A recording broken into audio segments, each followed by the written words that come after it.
Okay, so we're gonna do part 8 and of the debt cleared the Locust story.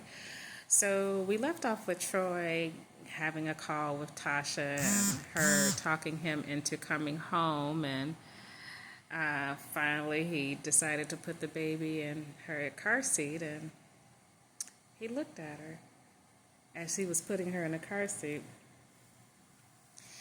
and he saw baby May struggling to open up her eyes. I mean, she was trying to pry those little eyes open, and he stood there waiting to see if she was going to meet the challenge, and she sure enough did. She finally opened up those little eyes, and she had these big, beautiful brown eyes. He said, "Wow." He said, "It's like you got the whole universe in there." He said, "Look at you." He said, "You have your mother's eyes." He said, "Wow." So he kneeled down and he gave her another kiss on the forehead, and baby May was just looking at him, and he was looking at her. He said, "Something about those eyes. They just pulled me right in, just like your mother's eyes did." He said, "You got the same type of power she has." He said, "Wow, just in that little moment, you got me wrapped around your fingers, girl." And he gave May another sugar on her forehead, and Troy decided at that moment he had to snap out of it, and he sat himself in the front seat, and he sat there for a moment, and he just sat there and recalled how Tasha mentioned that she wanted to spend time with the baby too, and it bothered him. It didn't sit right in his soul because he knew that she was up to something. He knows that this whole time that May's mother had been in his life, that Tasha was in full competition with her. I mean, it was as if all of a sudden she began to emulate her. She wanted to be her. It was like she went from trying to steal her essence or something. I mean, he loved her. That was undeniable. It was just he wanted her to be herself. The woman he met. The one that had a little bit of edge to her.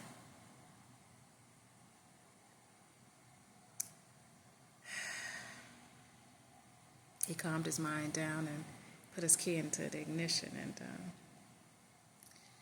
he went ahead and drove off towards the house, and it didn't take him long to get there. It was about 10 minutes away, so he pulled right up into the driveway. He got right out, and he went right to the back seat and opened up the door and pulled baby May and grabbed the diaper bag out, and he was so proud to hold her. He looked around and he seen his neighbor across the street, and his neighbor was kind of confused and thought, he said, "Let me hurry up and get inside," as he was thinking it. You know, he didn't want to have to explain anything to anybody. So he hurried and he nodded to his neighbor and just kept going.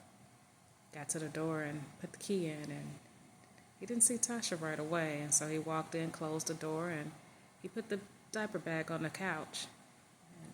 He yelled out for Tasha, "Tasha!"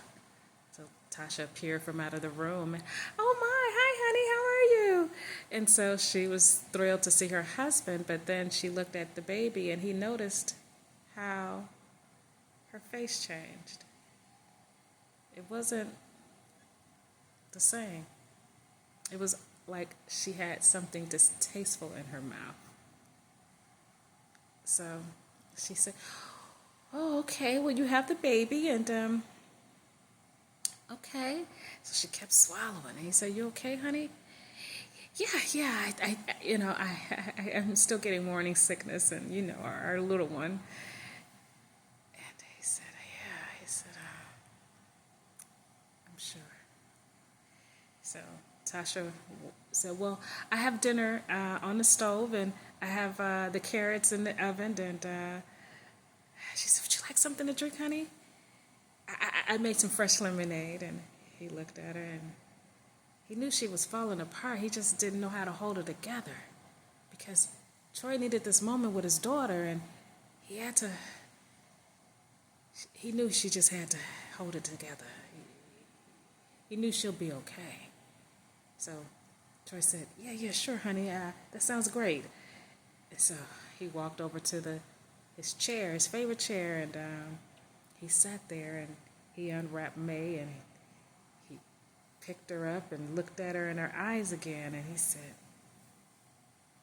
look at those eyes. He said, everything about those eyes. He gave her a kiss, and then he held her snug, just kept her right there on his chest. And he just rocked her, patted her and rocked her. And sure enough, May fell asleep. And so his wife came right on in and just saw him being so fatherly and loving to her. She was raging on the inside. I mean, she was ready to just tear that whole house apart. But she knew she had to keep it together. She knew all she had was another day to wake up and May, well, she didn't know her name was May yet, Locust would be out of their lives. So he was petting. He said, now there, May. And she said, did you call her something? He said, yeah. I named her May. Isn't that a wonderful name? It's this time of year, and it's spring. And this one just sprung into my life out of nowhere. And Tasha was,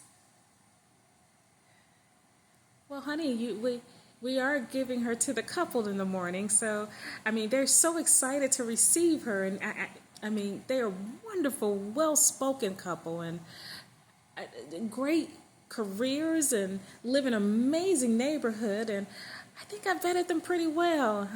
I can't wait till you meet them tomorrow morning. And Troy just continued on with May, patting her. He just nuzzled his face into her little head, and she just seen him. He looked so in love. I mean, there she was again. It was as if her mother was in the room. It was as if she was right there. All she can think in her head was one down, one to go. So she said, honey, I'm going to plate your food. And she said, would you like for me to put May down in the bed? I mean, are you just going to hold her all night? And Troy ignored his wife. And she said, honey. And so, I'm sorry, dear. I'm really enjoying holding her for right now. I'll place her down shortly when you bring me my plate. Oh, sure. I will get something. Well, no, I'm going to put her in her carrier. If that's, I just want her right next to me. Wasn't expecting that. She wasn't expecting that at all. She didn't expect him to fall in love with her. Not with a locust. Not with this famine. Tasha walked into the kitchen and she tried to maintain her smile, but she just couldn't. She was breaking on the inside. She just pulled out a plate and she kind of slammed it to the table. Troy, you okay in there? Is everything good? Oh, I'm sorry, honey. Sometimes I don't know my own strength, and I think I lost the grip of it. Tasha played it off, but all she kept thinking,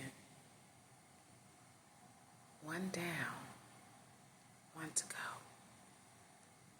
One down, one to go. One down, one to go.